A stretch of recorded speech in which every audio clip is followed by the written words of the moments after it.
Hola, buenos días.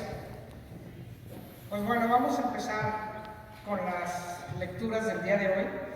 Y la primera es una controversia del Señor contra Israel. Se convoca al pueblo para que declaren por qué está cansado de adorar a Dios y son proclives a la idolatría. Cuando leía yo esto, pues nos recordábamos que una de las causas de pecado, uno de los pecados, es la división entre Dios y la idolatría. ¿Y cuántas veces nosotros tan fácilmente volvemos otros ídolos? Damos más tiempo simplemente a veces estar en el Face que hacer una lectura, ¿sí? Pasamos más tiempo a veces en el trabajo que a lo mejor compartiendo con nuestra familia. Y pareciera que no, pero finalmente hacemos ídolos otras cosas.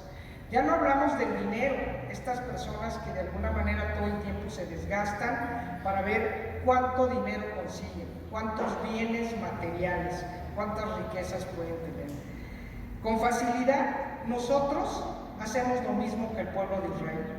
El pueblo de Israel había salido y no llevaban ni 30 días afuera cuando se molestan porque Moisés sube al monte Sinaí y no baja con las tablas. Eran 30 días donde ya habían visto las plagas, donde ya habían visto una nube que los iba guiando, donde habían tenido pan, donde habían tenido todo. Y aún así se molestan. Y no solo se molestan, hacen su becerro de oro. Y a ese empiezan a idolatrar. Dice el verso 3: Pueblo mío, ¿qué te he hecho? ¿En qué te he molestado? Respóndeme. Y es una querella franca y abierta. ¿Por qué carambas no están adorándome? ¿Por qué no piensan en mí? Y es un reclamo justo y real. Dios nos reta y nos hace razonar, y nos enseña a razonar con nosotros mismos. ¿Cuánto tiempo nos hemos alejado de Él? ¿Cuántas bendiciones, si ponemos una balanza, hemos recibido de Él? Y no solo nosotros, sino nuestras familias. Y sin embargo, a la hora de que Él nos dice, ok, te pido un día, ¿cuántos estamos? Y también, cuando nos dicen, ok, ¿por qué no en las mañanas le dedicas un tiempo a la oración? ¿Por qué no en las noches? Dice un pastor que conozco, haz oración en la noche, seguro te va a dar sueño, te vas a quedar dormido, ¿sí? ¿Cuántas veces nosotros también nos hacemos ídolos que no corresponden? Para agradar a Dios, dice, debemos mostrar interés en su palabra, en sus enseñanzas y evitar el pecado. Los deberes morales que están en la Biblia han sido ordenados porque son buenos para nosotros, porque nos permiten crecer. Así que hagamos una reflexión y razonemos de qué estoy o cuáles son mis ídolos. ¿Dónde he puesto a Dios en esa escala? ¿Qué tiempo le dedico? Y yo tengo que reconocer, Valeria me lleva la cuenta y me dijo, no habías venido, ¿sí? y tengo que reconocer que es cierto, y tengo que reconocer que aparte es por estar viendo el fútbol americano, ¿sí? O sea, no había otra razón, ¿sí?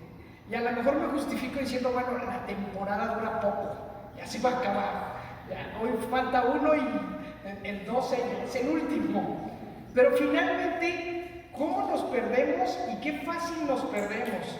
Yo creo que a todos les ha pasado que de repente estás en el Face y dices, ¿cuánto tiempo perdí aquí? Porque aparte dices media hora, o en el WhatsApp, dices nada más media hora y para cuando acuerdas ya llevas más de una hora. Y en cambio cuando lees un versículo, dices, híjole, llevo prisa, que sea cortito el mensaje que me van a mandar por teléfono, porque si es muy largo no me da tiempo de leer, ¿cierto? A mí me mandan por mensaje, por WhatsApp, 2 personas mensajes y a veces digo que sea cortito, si no, no me da tiempo, ¿sí? ¡Qué facilidad, qué facilidad! Y en este pasaje es un reclamo de, a ver, yo te doy todo y tú, ¿qué me estás dando de lo poquito que te pido? En 1 Corintios inicia diciendo, Cristo, poder y sabiduría de Dios. Aquí la clara predicación de Jesús nos dice que es más poderosa la oratoria y la filosofía que el mundo pagano. Es decir, es más fuerte lo que Jesús hace que todo lo que tú puedas leer, que toda la teoría. Lo más importante es lo que predicas. Y predicamos con el ejemplo. En el verso 24 dice, pero para los llamados, tanto judíos como griegos, Cristo es poder de Dios y sabiduría de Dios. Ahí está muy claro. El mensaje de Cristo es entregado con sencillez. Él no buscó a filósofos, no buscó a los grandes pensadores, no buscó a los escribas, buscó a los pescadores, a la gente del pueblo para predicar. Dios no eligió oradores ni hombres ricos, poderosos o interesados en el mundo para publicar un evangelio de paz, de gracia, para hablar de su sabiduría.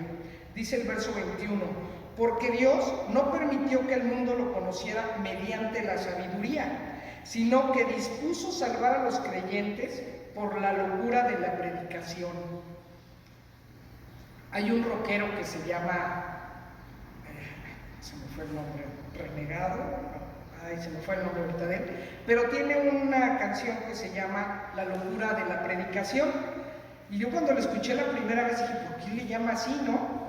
Y cuando empiezo a leer dije, sí, porque aparentemente es una locura, si no la vemos desde el punto de vista espiritual. Si nosotros pensamos actualmente en un hombre que llegue y le dice a tu hijo, deja todo, deja tu chamba, deja tu casa y vente conmigo, le digo, ¿estás loco? ¿Cómo vas a ir con este? Ni siquiera tiene dónde comer, no tiene un trabajo, ¿sí? Y en esta pareciera que es una metáfora de deja las cosas del mundo y enfócate en lo que yo te estoy pidiendo, en el mensaje que yo te estoy dando. Y en ese sentido, dice, por eso no eligió a filósofos ni a grandes pensadores, eligió a la gente sensible, a la gente sencilla, aquellos que podíamos decir, esto que Dios me está dando es sabiduría, esto que Dios me enseña es para ser mejor, para vivir feliz. Muchas veces el cristiano simple y sencillo tiene más conocimiento verdadero del Evangelio que los que han hecho del estudio de la Escritura el objeto de sus vidas, pero que le estudian como testigos de hombres más que como palabra de Dios. Por eso en su actuar dejan mucho que decir. Y lamento decirlo, Karen ya se está riendo y ya me conoce, pero lamento decir que tuvimos un caso aquí hace poco. Puede ser alguien docto en la Escritura, pero tu palabra, tu actuar, ¿qué me dice? ¿Cómo te estás comportando? Es que yo me sé la Biblia y me sé las citas y la domino al derecho y al revés, pero en tu actuar, ¿qué me estás hablando? Y en ese sentido creo que este pasaje dice, no eligió a los más sabios, ni a los más estudiosos, eligió a la gente que estuviera dispuesta a seguirlo de corazón, que realmente tuviera una disposición para cambiar de acuerdo con lo que viene en la Escritura. Y de verdad esto a mí me indigna, y me indigna porque digo, híjole, mejor no digas que lo leíste, mejor no digas que lo conoces, porque tu actuar me dice otra cosa. Y quiero compartirles aquí, llevo yo más de 33 años, 35 por ahí, dando consulta. Y solamente he rechazado en 2 ocasiones a un paciente. Y una de esas ocasiones fue aquí en Guadalajara. El chico venía a consulta y el primer día que vino él me dijo que él era seminarista. Él estaba en el seminario con los sacerdotes. En una segunda sesión me dijo que él era homosexual y que bueno, en el seminario había sido abusado y pues a él le había gustado ese estilo. Y él seguía siendo homosexual. Y la verdad, después de la tercera sesión yo dije, no puedo trabajar con él, porque me parecía que estaba escondiendo su homosexualidad a través de un celibato de la iglesia. Yo decía, no puedo concebir que estés hablando de 2 cosas o que estés escondiendo una conducta a través de la palabra de Dios. Así que para la 4ª sesión le dije, nos vemos en el Sambos. Y él me dijo, ¿ahí me vas a dar consulta? Sí. Cuando llegamos al Sambos le dije, no puedo seguir atendiéndote porque va contra todas mis creencias. va contra toda mi filosofía. No puedes hablar de Dios y esconderte tras la palabra de Dios de una conducta que, si bien en la Biblia sí lo menciona como un pecado, finalmente tú te estás respaldando en una túnica en vez de enfrentar tu situación. Hablamos mucho ese día y él me dijo: sí, la verdad es que me da mucho miedo reconocer que soy homosexual, en cambio si estoy en el seminario no hay problema.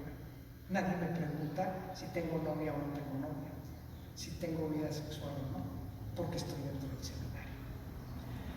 Fue la primera vez que no pude trabajar con un paciente, no me arrepiento.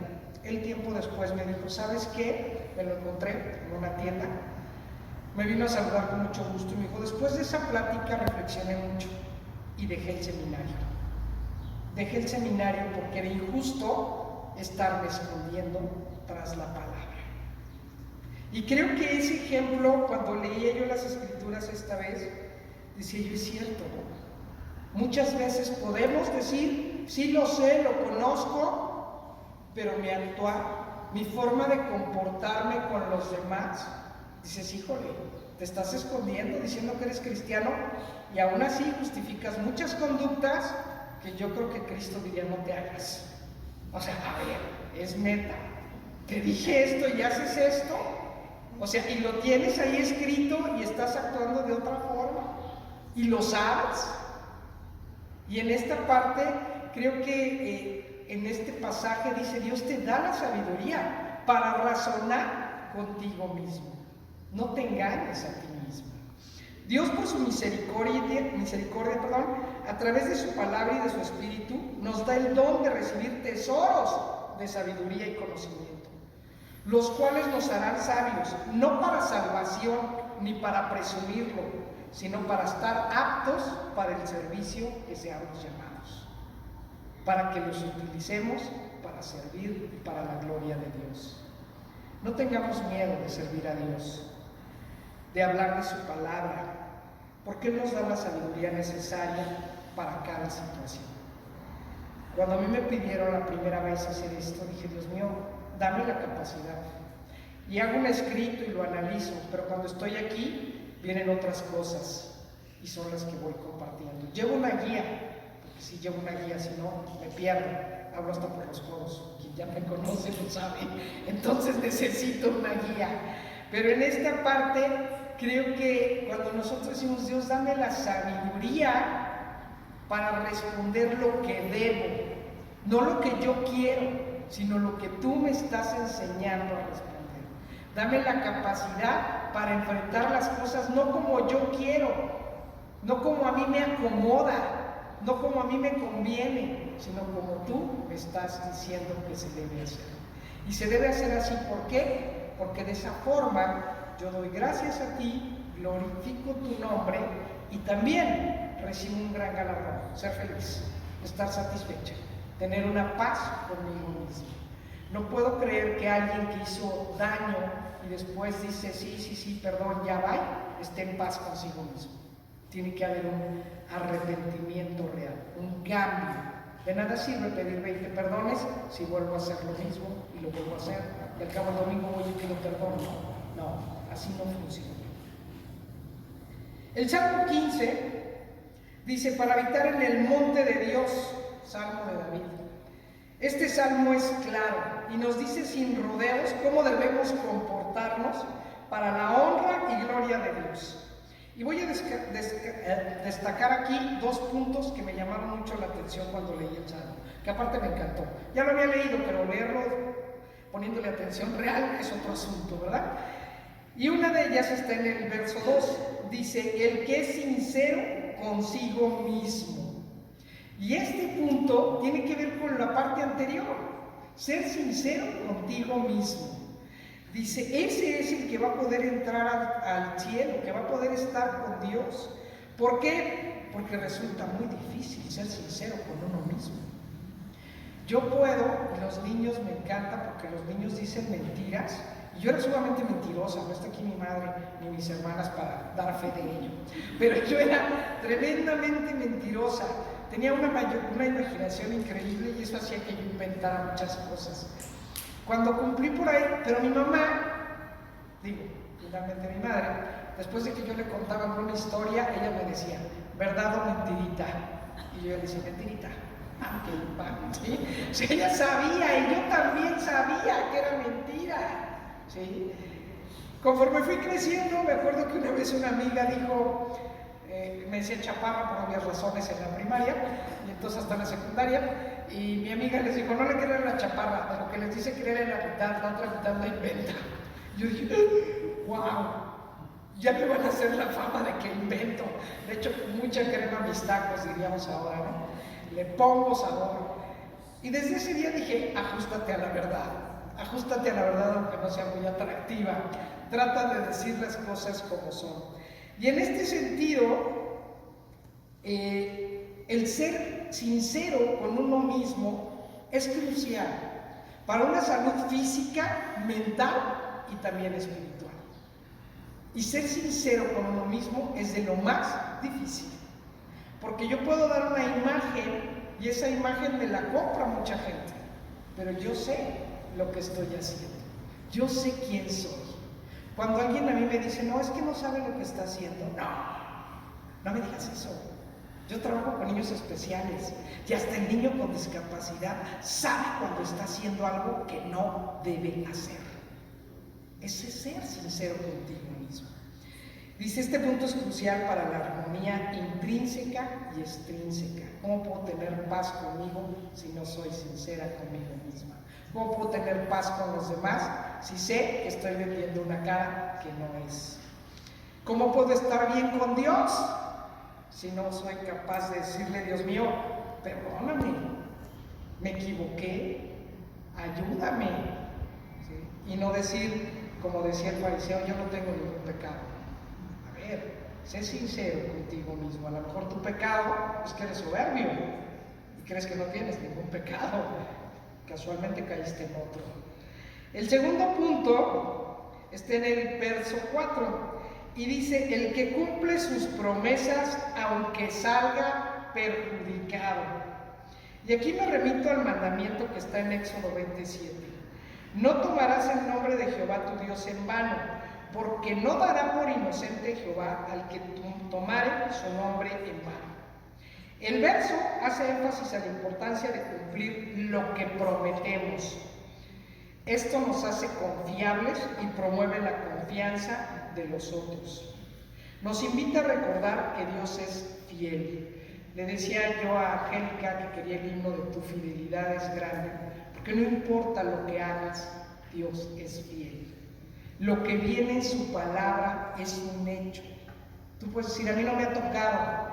A lo mejor ni siquiera te has dado el chance de ver que sí te ha tocado, pero tú quieres verlo de una forma. Mi abuelo materno, cuando era niña, me decía, hija, que tu palabra valga. Si tú dices, te doy mi palabra, cúmplelo.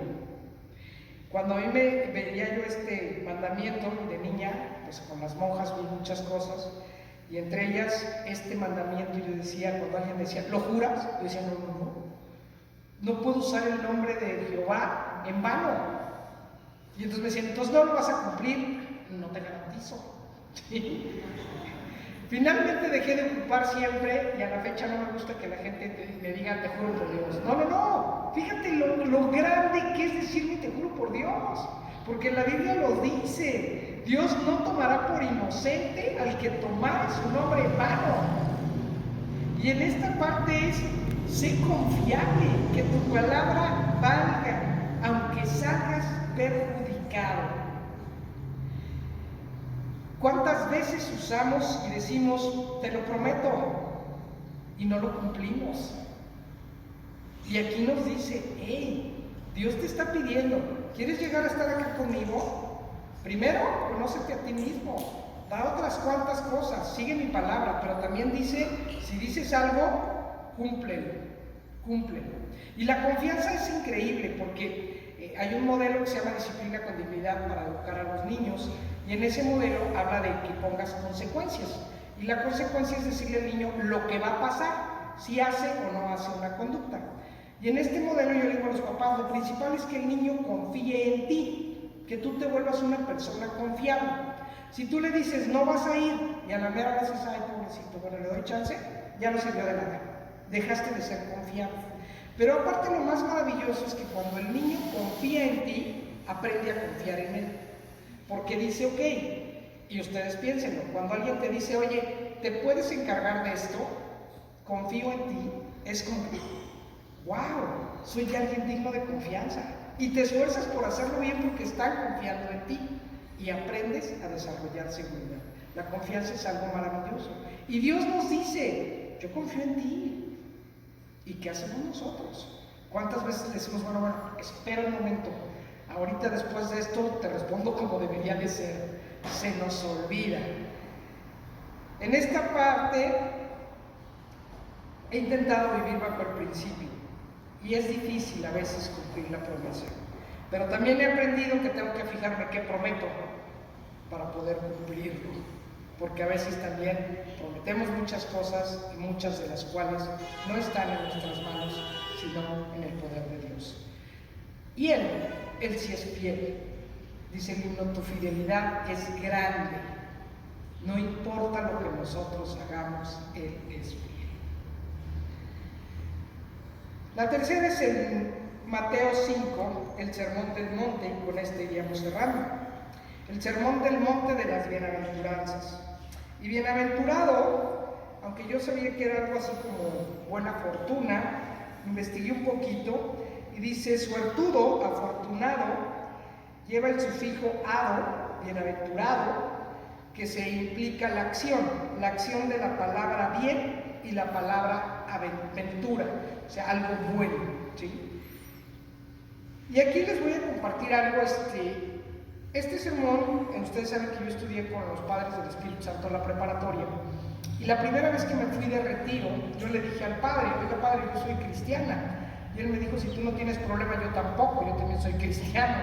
Y me dijo, simplemente jugamos en diferente equipo, jugamos con diferente camiseta, pero el mismo partido.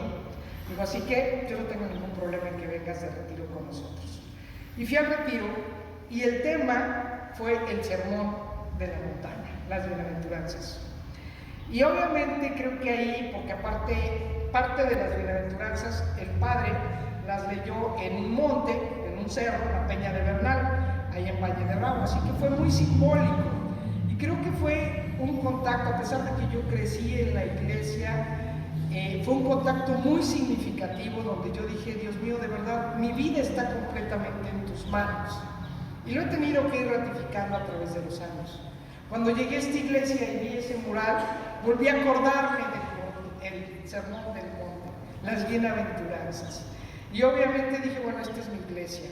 Ahora aquí, este es no solo mi edificio, sino mi iglesia, ¿sí? Donde pertenezco. No soy muy, quien me conoce, no soy muy proclive a decir más bien la línea, si soy luterana, si soy metodista. Soy cristiana y esta es mi comunidad de hermanos en Cristo, ¿sí? Dice, nadie hallará felicidad, que también lo entendí en esa ocasión, que nadie hallará felicidad en este mundo o en el venidero si no la busca en Cristo. La felicidad únicamente está en la palabra de Dios. No importa lo que hagas, no importa cuántos ídolos tengas, si te quieres sentir plenamente feliz, busca a Dios. Dice, Él nos enseñó lo que era el mal que debemos evitar y cuál es el bien que debemos buscar. Que nos cuesta trabajo, sí, que a veces nos desviamos, sí, pero no es difícil en la medida que yo le digo, Dios mío, ya me conoces, soy imperfecta. No sé si fue una falla tuya o qué pasó, pero seguido me descarrilo. Pero tú eres capaz y tú eres fiel y sabes que mi amor está en ti y yo sé que tu amor por mí me ayuda a retomar el camino. En los versos del 13 al 12, nuestro Salvador da 8 características de la gente bienaventurada. Y estas deberían de ser las gracias, o son las gracias, los dones, los regalos que tenemos los cristianos, pero también deberíamos centrarnos en promoverlas y desarrollarlas. Y la primera dice los pobres en espíritu. Y esto, cuando dice los pobres en espíritu, dice son humildes y pequeños según su propio criterio. ¿Sí? No es que yo ni sea la más pobre, ni está en contra de los aspiracionistas, como diría nuestro presidente. No, no tiene nada que ver con eso. Tiene que ver con esta humildad de espíritu, de decir, yo soy un aprendiz permanente. Dios mío, necesito siempre tu sabiduría. Guíame cada mañana, acuérdame cómo tengo que actuar. Que ven la necesidad y se duelen por la culpa del que no está, por la culpa de aquel que se siente mal. Ok, hiciste algo malo, pero déjame decirte, Dios tiene la disposición para perdonarte. Perdónate tú primero. Los pobres de espíritu, los que no se vanaglorian de saber o de ser quienes son, sino que son humildes y dicen, siempre arriba de mí hay mucha gente, y arriba de toda esa gente está mi Creador. El segundo dice los que lloran, y aquí se trata de una tristeza verdadera. No me acuerdo en qué versículo, pero en alguna ocasión leí en la Biblia que hablaba de una tristeza y de un llanto de enojo, porque también es cierto, y ustedes no me van a dejar mentir, cuando un niño o un adolescente se enoja, a veces llora de frustración, de enojo, y a veces alguno que otro adulto también lo hacemos, ¿sí? Y aquí dice, los que lloran serán bienaventurados, pero aquellos que lloran por arrepentimiento, porque realmente me siento mal, porque reconozco mi dependencia continua de la misericordia de Dios, porque hay una búsqueda constante del Espíritu Santo para restaurar ese dolor. El 31 de diciembre fuimos a la Iglesia Bíblica Gracia, y cuando llegamos, ahí hay gente que conozco de hace tiempo, íbamos empezando, y abrieron con el himno de tu fidelidad. De verdad, cada vez que lo oigo las lágrimas me corren, porque es esta sensación de decir, Dios mío, de verdad, qué grande y maravilloso eres, y qué poquito soy, qué poquito somos, y frente a tu gran misericordia y a tu gran verdad. Y creo que aquí a ese llanto se refiere, al llanto del arrepentimiento, de la necesidad de Dios. De discúlpame, perdóname, ayúdame a reparar las cosas. No al llanto de, ay, qué berrinche, qué coraje, qué tristeza, la vida es triste, trágica, difícil. No es ese llanto al que le va a dar bienaventuranza. El tercero dice los mansos, y aquí dice mansos, no mensos, porque la palabra es muy similar, pero hay que recordar que es mansos. ¿Y quiénes son los mansos de corazón? Los que nos cuesta trabajo callarnos. Dice, son los que se someten calladamente a Dios, los que pueden tolerar insultos que provienen por aquella gente que no acepta a Dios, que se quedan callados y devuelven una respuesta blanda, los que conservan el dominio de sus almas cuando escasamente tienen posesión de algunas cosas. Es decir, los que dicen, híjole, me quedé sin nada, pero Dios mío, yo sé que tú vas a proveer. En diciembre me enteré que estoy en una modalidad que el señor Enrique Peña Nieto, el señor don Enrique Peña Nieto, cambió, y entonces los que trabajamos en sector gobierno ya no tenemos derecho a una pensión, sino que tenemos una modalidad que se llama modalidad 40, y entonces tú terminas tu ciclo, te dicen aquí está lo que juntaste y ahí te ves. Pierdes tus derechos del servicio médico y no hay ya una pensión. Yo había estado muy tranquila porque dije, no importa, con lo que me caiga yo vivo bien, ¿no? Y cuando me di cuenta de eso dije, o sea, seguro médico y no voy a recibir pensión, o sea, yo esperaba, yo no me voy a pensionar, no, yo no me voy a jubilar, me voy a pensionar porque si me jubilo tendría como 85 años y no pretendo llegar hasta esa edad trabajando, así que dije, yo cumplo 60 y me voy. Pero cuando me enteré de eso dije, ¡oh! ¡Qué caray! Resulta que nada más lo que ahorré me van a dar, y adiós, que te vaya bien. Y la verdad dije, ¡wow! Y primero sí me angustié, pero después dije, y me acordé de esta parte, y ahora que la leo, creo que es así la señal de Dios. ¡Hey! Controla tu alma, aunque no tengas nada. ¿Cuándo te he dejado? Me imagino a Dios diciéndole, relájate. ¿Cuándo te he dejado? ¿Por qué te angustias? Después del primer impacto hablé con un abogado de la secretaría y dije, ¿qué puedo hacer? Me dijo, trabajé yo en sector privado mucho tiempo. Me dijo, debe haber cotizado en el seguro. Me dijo, lo que puedo hacer es buscar para que por lo menos se quede con el seguro médico del seguro, ya no del ISSSTE, que es el que tengo. Me dijo, dinero de todas maneras no va a recibir, pero bueno, por lo menos le respeto, le podemos conservar el seguro médico. Dije, bueno. Y cuando estaba leyendo y estudiando, vi esta parte que dice, conservan el dominio de sus almas cuando escasamente tienen posesión alguna. A eso se refiere la mansedumbre, a ponernos en manos de Dios. Y decirle, ok, Señor, pues tú sabes que no necesito mucho, no me gusta mucho el glamour, no uso muchas joyas, sí como bastante bien, entonces bueno, ahí vele checando a ver cómo le hacemos, ¿no? Pero es esta parte de decir, la riqueza, el consuelo y la seguridad viene de Dios, y yo lo pongo ahí. Y ahí es donde dice, los mansos de corazón serán bienaventurados. El cuarto dice, los que tienen hambre y sed de justicia. Y la justicia está aquí considerada como una bendición espiritual. Nuestro deseo de bendiciones espirituales debe ser ferviente, de bendiciones espirituales.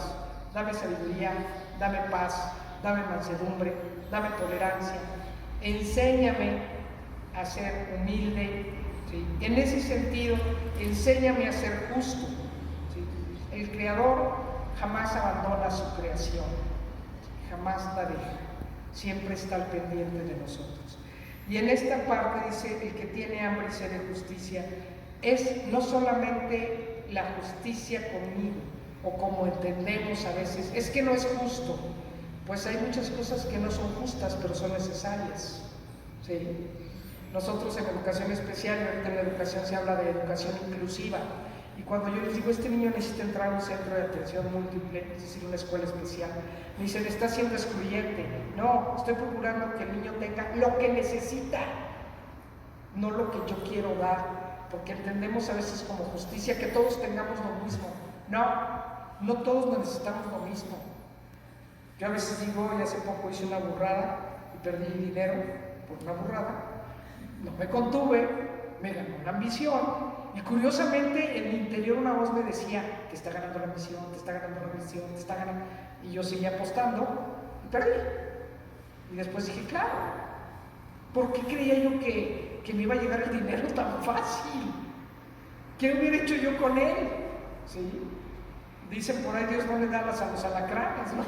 Entonces, bueno, no todos necesitamos lo mismo. Entonces, en este sentido, tenemos que ver la justicia no como que todos tengamos lo mismo, sino que cada quien tenga lo que necesita. Bienaventurados, y esta bienaventuranza también trae una garantía, un regalo extra, porque verán a Dios. Aquí se plantea primero la unidad de la santidad con la dicha. Los limpios de corazón, que tiene que ver con la santidad, y la dicha, verán a Dios.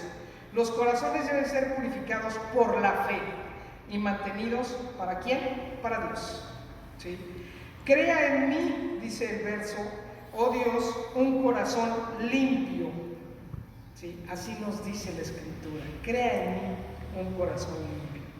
Nadie sino el limpio es capaz de ver a Dios. ¿Y qué necesitamos para tener un corazón limpio? Pues todo esto que hemos ido hablando, ser sincero conmigo mismo, apegarme a lo que dicen las Escrituras, tratar de vivir conforme a lo que dicen, no en la teoría, sino en la práctica. El 7 dice, los pacificadores. Ellos aman, desean y se deleitan en la paz, y les agrada tener quietud. Mantienen la paz para que no sea rota y la recuperen cuando sea quebrantada. Los pacificadores nos invitan a decir, ¿sabes qué? Busca la paz, no solo la tuya, sino de los que están a tu alrededor. Hay un grupo que a quien le interese, con todo gusto le invito a participar. Lo creó el maestro Víctor Sánchez, que estuvo en la presidencia municipal de Zapopan, y el grupo se llama Gestores de Paz. Y Gestores de Paz, lo que trabajamos con diferentes grupos y les enseñamos o trabajamos un poquito lo que es inteligencia emocional, lo que es la parte legal y lo que tiene que ver también, yo siempre meto mi cuchara y por supuesto siempre cierro mis presentaciones con versículos bíblicos, y la idea es precisamente que te vuelvas un promotor de paz, que donde haya dificultades en la comunidad, en un grupo, tú seas quien promueva la paz, que no haya discusiones, que no haya violencia, que no haya pleitos. El viernes me hablaba, el martes el maestro me dijo que el viernes me iban a entregar un reconocimiento. Le dije, la verdad, pues muchas gracias, no he hecho mucho, he tratado de compartir esto, pero tengo dos compañeras que de verdad trabajan muy enfáticamente en lo que es promover la paz, y ellos están trabajando en un proyecto donde están llevando a los niños especiales, los niños con discapacidades de todo tipo, a la comunidad. Entonces los llevan al mercado para que la gente del mercado los conozca, los atienda, los acaban de llevar al zoológico, y la idea es que estos chicos puedan tener el día de mañana un trabajo e insertarlos en la vida económica, en la economía. SAMS es una de las empresas que trabaja así, no sé si les ha tocado, hay chicos con parálisis, hay chicos con sus auxiliares que están trabajando ahí porque ellos son de hay algunas empresas aquí en nuestro país que ya están enfocadas en abrir. Esto es justicia, esto es promover la paz, todos tenemos derechos a tener la oportunidad de salir adelante. Y en este sentido, dice, los pacificadores, ellos también son bienaventurados.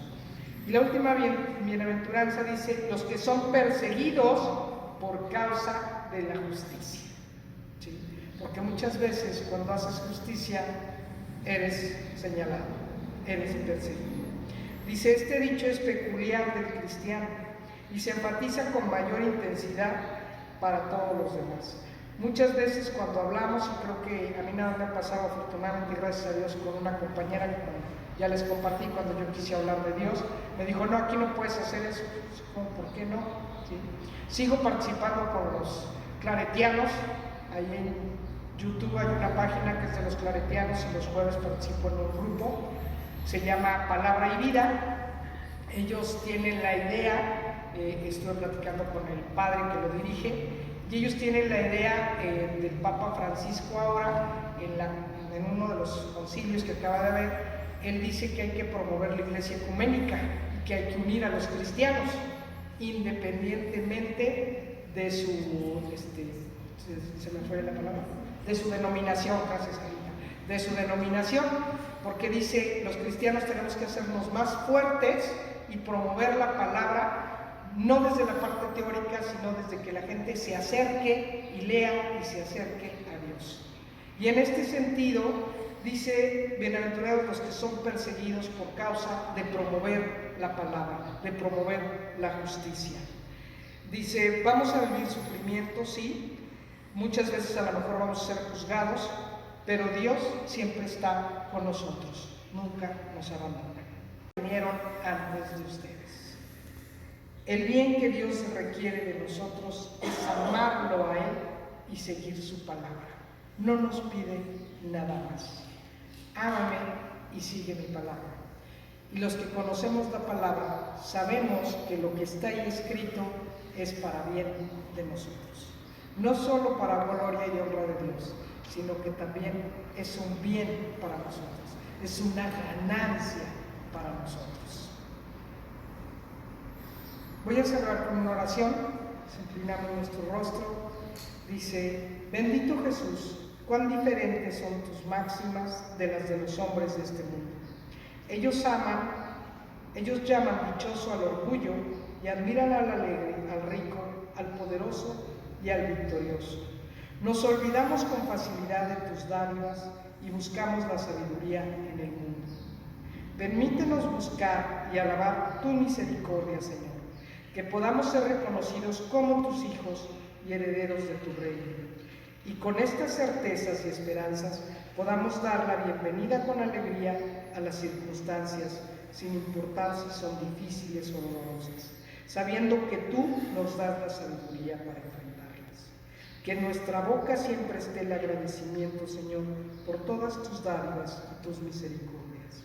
Bendito seas, Señor, que siempre estás listo para dar tu gracia al que espera con humildad. Enséñanos, Señor, a ser humildes y alabar siempre tu palabra.